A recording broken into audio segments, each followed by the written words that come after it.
Veja nesta edição, lei determina a utilização de sacolas oxibiodegradáveis. Greve dos servidores da saúde será decidida hoje em Assembleia Geral.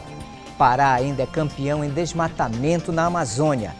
Projeto Pai Presente viabiliza exames de DNA e reconhecimento de paternidade. Número de casos da dengue no Pará diminui. Mostra reúne obras de artistas famosos no Museu de Arte. Igreja das Mercês revela a beleza da sua história de mais de 3 séculos. Nazaré Notícias desta terça-feira, 14 de agosto, já está no ar.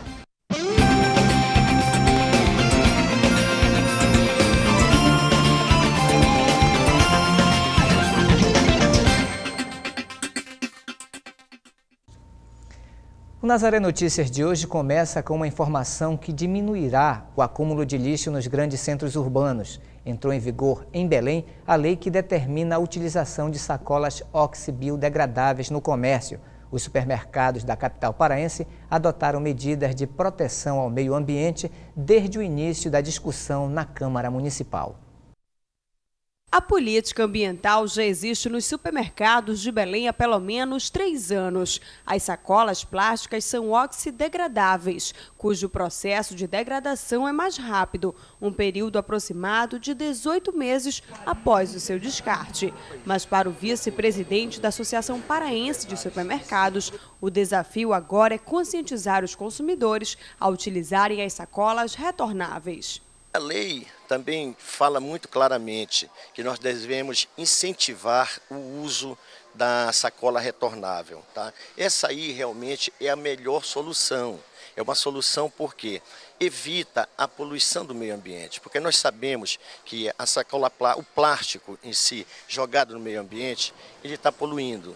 E a sacola, por exemplo, da lei, a oxibiodegradável, ela é acelerada a decomposição dele no meio ambiente. Estima-se que são consumidas de 500 bilhões a 1 trilhão de sacolas plásticas por ano pelo mundo. E enquanto se decompõe, o plástico pode liberar fragmentos que contaminam o solo e a água. As sacolas plásticas convencionais demoram até 400 anos para se desintegrar no meio ambiente. Em todo o Brasil, elas já representam pelo menos 10% do lixo nacional. A conscientização dos consumidores até existe, mas falta vontade. Porque dá muita mão de obra, muito trabalho, levar, trazer. Quem tem carro é bom que o cara coloca, mas quem não tem é ruim, né? É mais fácil carregar na sacolinha. Mais fácil carregar na sacolinha, né? A lei que obriga o comércio local a oferecer gratuitamente as sacolas oxibiodegradáveis entrou em vigor esta semana na capital paraense. Bem como os supermercados, alguns consumidores mostram que estão preocupados com o meio ambiente. É para preservar a natureza. A senhora sempre teve essa consciência? Sempre. Minha casa, o lixo é todo separado. O Pará gerou mais de 22 mil postos de trabalho no primeiro semestre deste ano. O interior do estado continua gerando a maior parte dos empregos formais. No balanço de 2012, houve um crescimento de 3,23% na geração de empregos com carteira assinada. Os principais destaques continuam sendo os setores da construção civil e o de serviços. No mês de junho, o saldo positivo foi de mais de 6 mil empregos. Estes dados são do projeto Observatório do Trabalho da Secretaria Estadual de Trabalho, Emprego e Renda, em parceria com o DIESE, que divulgou o novo balanço com um mapa do emprego formal no estado do Pará. A continuidade da greve dos servidores da saúde de Belém, que já está no seu 13º dia, pode ser decidida hoje em Assembleia Geral. A repórter Larissa Cristina tem mais informações. Os servidores estão reunidos em frente à Prefeitura de Belém. O ato público é para chamar a atenção quanto às reivindicações da categoria. Eu tenho dito o seguinte, que na verdade a SESMA já está em greve há muito tempo, porque as condições de trabalho, as condições de atendimento à população, elas são indignas. O problema da saúde hoje não é um problema de saúde pública, é um problema de direitos humanos já. Então a gente está reivindicando condições de trabalho, a gente está reivindicando um atendimento digno à população. A greve dos trabalhadores completa hoje 12 dias. A Justiça considerou o movimento abusivo. Por isso, hoje, os servidores se reúnem para decidir pelo fim ou pela manutenção do movimento. Os trabalhadores afirmam que, desde o início do movimento, 30% dos servidores mantêm os atendimentos de urgência e emergência nas principais unidades. Mesmo se retornarem ao trabalho, eles dizem que o estado de greve deve continuar. A greve pode até terminar, quem vai deliberar são os trabalhadores, mas o movimento não termina. Nós podemos, inclusive, fazer uma avaliação depois, se acharmos que devemos retornar à greve, a gente pode. Essa greve pode até terminar, mas pode haver uma nova greve depois, dependendo da avaliação da categoria. E ainda falando sobre paralisação, a conferência de bagagens em portos e aeroportos e o atendimento aos contribuintes nas unidades da Receita Federal estão prejudicados hoje. Os analistas tributários do órgão promovem uma paralisação de 24 horas em protesto pela demora do governo federal em discutir as reivindicações salariais. A categoria quer que o governo apresente até o fim do mês uma proposta de reajuste que repõe as perdas desde 2008, quando houve o último acordo com o governo. Durante todo o dia, eles promovem manifestações na frente do Ministério da Fazenda e nos prédios da Receita Federal em cada cidade. Esta é a segunda paralisação promovida por servidores do Ministério nos últimos dias. E agora vamos falar de meio ambiente. Pelo quarto mês consecutivo, o Pará continua sendo o campeão em desmatamento na Amazônia. Somente nos 4 primeiros dias de agosto, 57,44 quilômetros quadrados do seu território florestal foi desmatado. O alerta sobre o desmatamento foi identificado por meio de um sistema que se utiliza imagens de satélites para identificar em tempo real a perda da cobertura vegetal no bioma Amazônia. O INPE constatou que em menos de um mês a devastação da floresta cresceu 245%, dados que confrontam com as quedas sucessivas que vinham sendo registradas desde 2008. As áreas que já foram desflorestadas no passado são agregadas dentro de uma máscara. Nós, então, substituímos a imagem do ano passado pela imagem do ano corrente e as áreas que são desflorestadas ficam evidentes e elas são, então, mapeadas, são desenhadas através dos nossos intérpretes, nossos especialistas e, uma vez identificados, então, elas passam a fazer parte dessa máscara, né? É contabilizado como área desflorestada. Os números revelam também que de abril a julho deste ano, do total de mais de 650 quilômetros quadrados de floresta devastada na Amazônia, 187,8 quilômetros quadrados aconteceram em território paraense, ou seja, 1/3 do total de floresta desmatada se deu no estado. Hoje, cerca de 62% da área desflorestada na Amazônia, ela está vinculada à pecuária. Em diversos graus, assim, desde pastagens boas, muito, né, que a grande maioria, mais de 45%, e até pastagens degradadas, pastagens em estágio de regeneração, que tem a floresta já está voltando no meio daquela pastagem, mas ela ainda tem resquícios de pastagem. Então, cerca de 62% de tudo isso está ligado à pecuária. A agricultura mecanizada, aquela grande agricultura de larga escala, ela ocupa uma área bem menor, ocupa cerca de 5% da Amazônia brasileira, Amazônia Legal brasileira. O Instituto Nacional de Pesquisas Espaciais, INPE, vem desde 2009 realizando monitoramento aqui no Pará.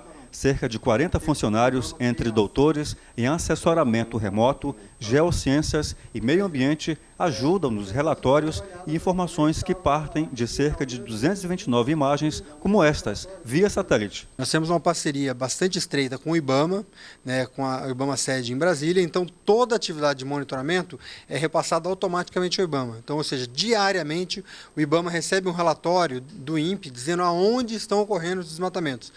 Neste quadro, as informações indicam que no último mês de julho, o Pará apresenta 93 quilômetros quadrados de desmatamentos, maior parte em Altamira, seguido de Novo Progresso, São Félix do Xingu e Itaituba. Um estado que se mantém como o estado que mais desmata durante um longo período é sempre preocupante, mas é sempre importante que se faça as análises comparativas, dizer assim, está crescendo, está diminuindo, o ritmo de crescimento ou de diminuição é compatível com os outros estados ou com a Amazônia como um todo, com a média nacional. É importante você sempre referenciar essa situação, mas é óbvio que todo tipo de desmatamento é sempre preocupante. Enquanto as populações não se conscientizar de que precisamos de nossas florestas para sobrevivermos, milhares de vidas morrem junto com as árvores. Toda vez que você está desmatando, você está diminuindo a biodiversidade, você pode estar impactando, certamente você está impactando o meio ambiente, isso vai trazer consequências como mudança no ritmo de chuva, no tempo de chuva, isso tudo vai ter grandes impactos, não somente locais, aqui na região amazônica, mas também impactos globais, em termos de você ter um fluxo diferente de precipitação ao longo de todo o continente. O rio Acre atingiu um nível baixo de 2 metros. Ele abrange quase toda a área onde está concentrada a grande parte da população do Acre. O governador Tião Viana decretou situação de emergência nos municípios. A seca vem afetando o Acre há mais de um mês. Ontem foram registradas chuvas fracas na capital, Rio Branco, e em outros municípios. Durante a inundação do rio Acre, em fevereiro, as águas chegaram a quase 17 metros de profundidade. O cenário atual é de 1,96 metros, o que indica uma baixa de 2 centímetros por dia. E você acompanha ainda nesta edição, Projeto Pai Presente viabiliza exames de DNA e reconhecimentos de paternidade. Número de casos da dengue diminui no Pará. Mostra reúne obras de artistas famosos no Museu de Arte. E Igreja das Mercês, mais de 3 séculos, revela a beleza da arquitetura paraense. Um vazamento provocado por uma tubulação estourada na rua Santo Antônio, próximo à Praça das Mercês, no bairro do Comércio, em Belém, preocupou comerciantes e moradores do local na noite desta segunda-feira. O vazamento teve início por volta das 8 horas da noite e continuou durante toda a noite. A força era tão grande que parte da rua cedeu. Nesta manhã, a Companhia de Saneamento do Pará enviou uma equipe técnica ao local para os reparos necessários. No início deste mês, o projeto Pai Presente atendeu 700 pessoas em mutirão em Marabá, Parauapebas, Redenção, Paragominas, Abaetetuba e Barcarena e viabilizou 265 exames de DNA e 54 reconhecimentos de paternidade voluntária. A repórter Caroline Guimarães tem mais informações. Marcos, hoje aqui no Brasil, mais de 4 milhões de pessoas não têm em sua certidão de nascimento o nome do pai. Para mudar essa realidade, existe o projeto Pai Presente, que aqui no Pará começou a se intensificar em agosto do ano passado. Para saber mais sobre o projeto e o serviço, você confere agora uma reportagem especial que a nossa equipe preparou. Jefferson tem 14 anos e não possui na certidão de nascimento o nome do pai. Porque a gente estava separado. Aí ele precisou do documento, né, que tinha um problema de saúde, eu estava morando em São Miguel, eu tinha que vir para cá, né, e eu precisava da certidão dele, né, para comprovar que eu era mãe, né, então eu tive que tirar só no meu nome, né, e é que ele continua até hoje, registrado só no meu nome. Foi na escola que a mãe de Jefferson descobriu o quanto era importante que o filho fosse registrado também com o nome do pai. A partir do momento que eu senti a necessidade de tirar a carteira de identidade dele, né? E no colégio, algumas professoras e na diretoria, alguém sempre me cobrava, né? Por que a Jéssica é registrada no nome do pai e o Jefferson não era? Se eles dois são filhos do mesmo pai, né? E então, a partir daí, né, eu comecei a sentir essa necessidade de ter, né, o documento dele completo. Hoje, mãe, pai e filho estão na Casa de Justiça e Cidadania. A Leti, a minha esposa, vinha falando para mim sobre desse projeto, né? Eu estava dizendo que eu vinha e eu passava aqui na frente.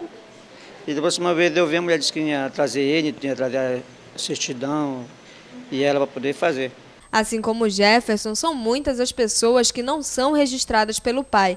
Para mudar essa realidade, existe o projeto Pai Presente. O projeto Pai Presente é um projeto do CNJ, da Corregedoria do CNJ, que visa estimular o reconhecimento da paternidade no assento de nascimento, tanto de menores como de pessoas maiores que ainda não têm a paternidade reconhecida. Desse período até hoje, nós tivemos 1.792 atendimentos, com 762 reconhecimentos espontâneos da paternidade.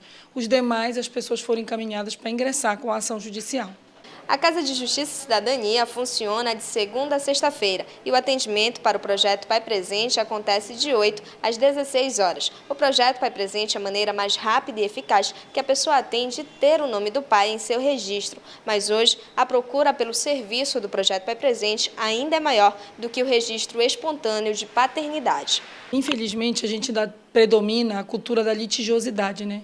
As pessoas não têm ainda a conscientização de que elas podem resolver a sua situação de forma amigável, sem precisar litigar, sem precisar né, de um conflito judicial. Então, infelizmente, o número de atendimento é maior e realmente o reconhecimento é menor. O registro é importante para garantir ao filho seus direitos. A importância da paternidade é tão quanto a da maternidade, né? Você ter a identificação, saber a sua origem, quem é o seu pai, né? Da mesma forma de quem é a sua mãe. E também implica, né? Tem a questão dos direitos, deveres, né? Todos os direitos que um filho reconhecido tem, essa pessoa passa a ter. Qualquer pessoa interessada que não tenha a paternidade do seu filho reconhecida, ou o próprio maior que não tenha a paternidade ainda reconhecida, ele procura a Casa de Justiça, traz o documento de identificação, certidão de nascimento, o comprovante de residência e os dados do suposto pai,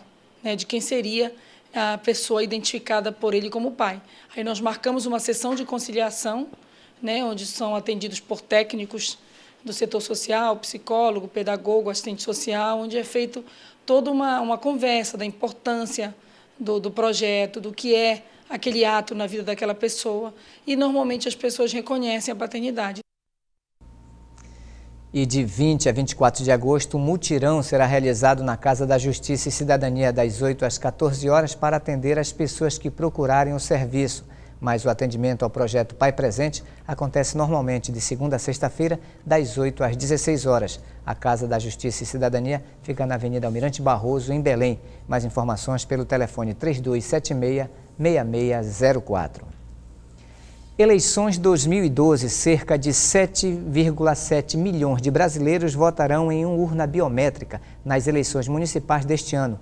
299 municípios em 24 estados contarão com um novo recurso que já foi usado por mais de 1 milhão de eleitores em 2010. A biometria agiliza o processo de votação. Nele, o eleitor é dispensado de assinar a lista de presença. E neste final de semana, técnicos do Tribunal Superior Eleitoral realizarão testes com a urna biométrica em 117 municípios para preparar os cidadãos. 5 capitais terão contato com a tecnologia. Em 2012, Aracaju, Curitiba, Goiânia, Maceió e Porto Velho. 100% do eleitorado de Sergipe e Alagoas votarão de forma biométrica. Agora vamos falar de saúde. Dados divulgados pela Secretaria Estadual de Saúde apontam uma queda de 29,30% no número de casos confirmados da doença no estado. Foram 9.491 casos neste ano, contra quase 13 mil em 2011. O repórter Ivaldo Souza tem mais informações. Marcos, de 1º de janeiro até agora, o Pará notificou cerca de 21.517 casos suspeitos de dengue de todos os tipos. Os municípios que continuam com maior número de notificações são Belém, com 3.580, Parauapebas, com 2.220, Marabá, 1.351, Altamira, 1.209, Santarém, 1.184, Ananindeua, 904 e Marituba, 519. Em relação aos confirmados, os municípios com mais casos são Belém, 1.616, Parauapebas, 1.309, Altamira, 838, Santarém, 379, Ananindeua, 307, Marabá, 302 e Marituba, 245. Continuam confirmados até o momento 3 óbitos por dengue no Pará, ocorridos nos municípios de Parauapebas, Altamira e Ananindeua. Em Belém, parte dos casos de dengue acontecem na parte de periferia da cidade, onde não existe a rede de esgoto. Daí o perigo de ser contagiado pela dengue. Portanto, fica o alerta de que a prevenção é a melhor maneira de se ver livre da doença. Ivaldo Souza para o Nazaré Notícias. 3 estudantes da rede pública estadual foram selecionados para representar o Pará na 9ª edição do Parlamento Jovem Brasileiro. Entre os dias 24 e 28 de setembro, os estudantes paraenses se unirão a jovens de todo o país para participar de uma semana parlamentar na Câmara Federal, em Brasília. Eles atuarão como deputados federais. A simulação da rotina dos trabalhos legislativos quer despertar nos jovens parlamentares a reflexão crítica e a representação política. Os paraenses selecionados foram Tiago Nunes Reis, da Escola Professor Antônio Godin Lins, em Ananindeua, Juliana Paixão Vasconcelos e Francinéia Joelle Pinheiro, ambas da Escola Coronel Pinheiro Júnior, em Tracuateua. E agora vamos falar de arte. Está aberta a exposição 4 Códigos, que reúne obras de artistas do mundo fantástico de paisagens ao ar livre e surreal. São cerca de 53 telas recentes e inéditas feitas exclusivamente para a mostra em Belém. As cores, sombras, desenhos, gravuras revelam a personalidade dos artistas. Charbel, Décio, Francisco são pintores que sempre apresentaram trabalho juntos. Com o passar do tempo, nós começamos a expor no mesmo lugar. Nos anos 80, todos trabalhavam com a mesma galeria. E nesse período, como a história começou na casa do Antônio Vitor, em Guaianazes, as pessoas passaram a denominar esse grupo como Grupo Guaianazes. Na realidade, era um grupo de amigos que tinham algumas, além da amizade, que isso é o mais importante, tinha uma série de afinidades estéticas, né? Tinham alguns objetivos em comum. Nos trabalhos, temas particulares de cada autor. Em outro momento, uma viagem pelo imaginário. A exposição 4 Códigos foi inspirada por meio de uma amizade solidificada com tempo e respeito entre 4 companheiros de artes. É uma análise que eu sempre fiz durante minha vida inteira, né? Sempre tive muita preocupação com biologia, principalmente. Então, acho que cada indivíduo da natureza inteira, ele tem uma essência que é única, inigualável, né? Cada um tem pode ser uma bactéria, pode ser uma folha, pode ser o ser humano. Só que o ser humano tem inteligência, tem mais um dado que as outras não têm, às vezes. Então, a maneira de colocar 4 códigos, são 4 artistas que, unidos, mantêm uma estrutura, uma personalidade que vai ficar a vida inteira, não vai modificar. Talentos que, unidos, transformaram tintas e telas em belas obras de artes. A produção desse evento demorou meses, né? Se fosse de um único artista, poderia até demorar anos. O evento, exposição, é apenas uma partezinha, todo o processo. Além da história do artista, a evolução da obra, tudo mais, é a consagração de um pedacinho dessa história. O grupo já apresentou as telas em exposições fora do Brasil. 4 Códigos fica até o dia 16 de setembro, uma oportunidade para o público acompanhar a troca de ideias e pensamentos de artistas que relacionam a amizade em pura arte.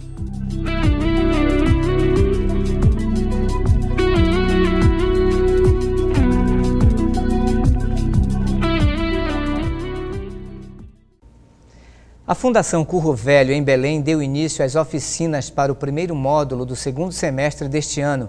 Em agosto, haverá atividades distribuídas em linguagens artísticas visual, cênica, verbal e musical. As oficinas mais procuradas são de linguagem visual, como iniciação à fotografia, fotografia de moda e animação stop motion. Na área de artes cênicas, as oficinas de dança de rua, voz e dicção e iniciação teatral são as mais procuradas. Os interessados devem ir até a sede da Fundação Curro Velho, na rua Professor Nelson Ribeiro, esquina com a travessa de Djalma Dutra, no bairro do Telégrafo. Mais informações pelo telefone 3184-9100. Uma das igrejas mais antigas da capital paraense, são 372 anos de história. A Igreja das Mercês encanta os visitantes pela sua beleza arquitetônica. Ela será a próxima igreja histórica a ser restaurada.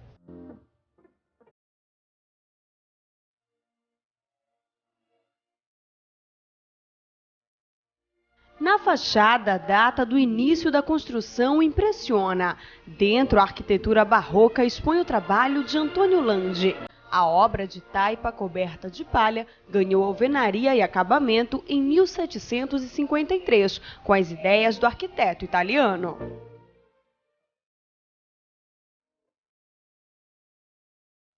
Uma das igrejas mais antigas, né, de 1640, podemos dizer assim, aqui também existe a mão de Landi, né, e uma igreja que podemos dizer assim, até a sua arquitetura, a sua estrutura, ela é diferente de todas as outras igrejas. É uma igreja com bastante história, né? Quando as pessoas chegam aqui, que verem essa data de 1640, eles tomam um espanto, né? Numa igreja tão bonita, com uma história, né? E as pessoas também observam que até as portas dela são portas antiquíssimas, né? Que que leva a uma lembrança muito antiga mesmo de uma igreja de 1640. Então, para Belém, que também se prepara para os seus 400 anos, eu vejo uma igreja que acompanha toda a história de Belém. Com o passar do tempo, a edificação foi se deteriorando. As marcas estão por todo lado. Relatos mostram que a última grande reforma que aconteceu aqui na igreja foi há pelo menos 15 anos.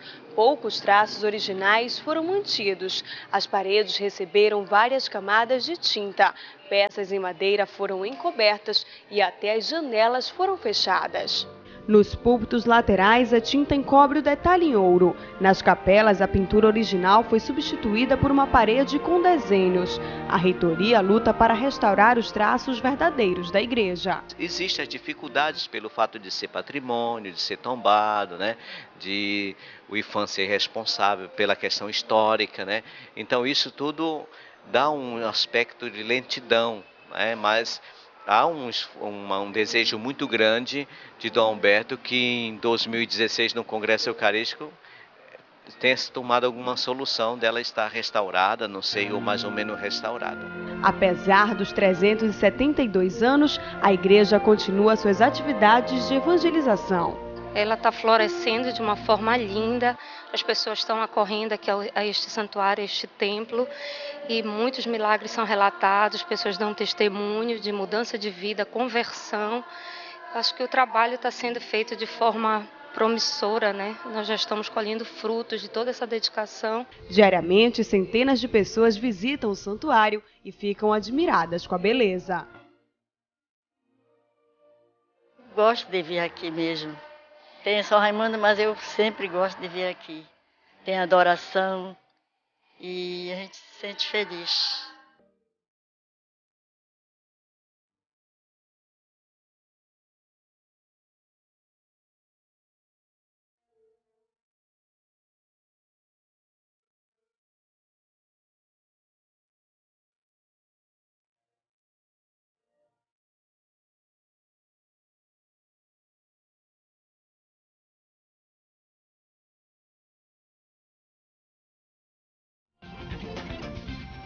Você pode assistir às matérias exibidas no Jornal de Hoje no portal da Fundação Nazaré de Comunicação. Basta acessar www.fundacionazaré.com.br ou entrar na nossa página no Facebook. Nazaré Notícias fica por aqui, nos encontraremos amanhã na próxima edição. Até lá!